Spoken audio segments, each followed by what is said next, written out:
Back with Phil now to talk more weather. You've had to pull everything out of the weather computer this week. We've had rain, snow, high temperatures, low temperatures, wind, everything. And we'll continue that into the end of this week. Upper 50s this afternoon, Rob. That's typical of the first week of April, not the end of December. And we're going to see maybe more of this, but we're going to have to wait a little bit. Yeah, the ups and downs of the latter half of December, Rob, will continue. We're looking at the ups right now, but the downs will slowly start to at least increase throughout the second half of this evening. Lower and middle 50s still from greater Cleveland all the way down to Lorain, 49 in Mansfield, a little chill in the air, and those mid 50s currently still in Dover, New Philly, with some raindrops making more of an appearance in many locations so far this evening. Nothing drastic right now. We'll see a lot more of that potential for some heavier rain once we get to the second half of this evening through the early half of the morning tomorrow.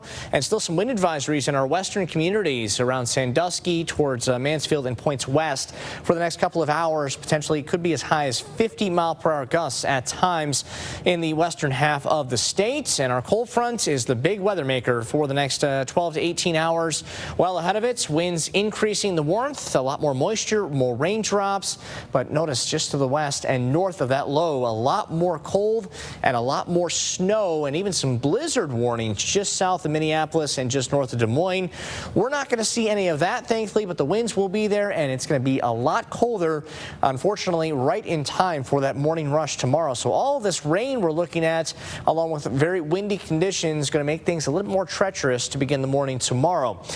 39-mile-per-hour at least gusts in Fremont, 34 now in Sandusky, 36 in Elyria, 28 here in Cleveland. So the further east, winds are not nearly as gusty, but they're still persistent for the second half of this evening. And all that cold air that you'll notice around Minneapolis, towards Bismarck, even into Omaha, Nebraska, will spill southward, and that's going to make more of an appearance just in time for the morning rush tomorrow. That is not a good recipe for travel, but we are going to see things improve greatly by Saturday afternoon through Sunday and Monday. So tomorrow morning is going to be the worst of this, with that potential for a flash freeze here in northeast Ohio. So winds increasing for the next several hours, 30 to 40-mile-per-hour gusts a possibility. Cold front starts to make an appearance around midnight tonight, and we'll see some heavy, steady rain with the actual front. Winds die down slightly for at least a little bit of time after the front pushes through, and they will shift from the south towards the west. Then they'll bring a lot more of that cold air in, but you'll notice they're not dying down at all, with the majority of the afternoon still between about 30 and 40-mile-per-hour gusts possibility,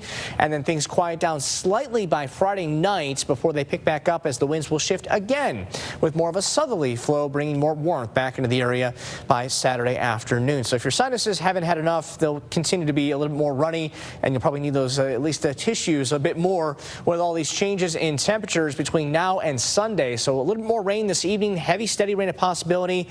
Not seeing a lot of lightning, as the instability thankfully is lacking. So that's the good news, but we'll see a lot more wind and temps around 2 a.m. still into the 40s, but by 7, 8 o'clock tomorrow morning, we'll be below freezing, and that will not be a good sign for a lot of folks if they're traveling.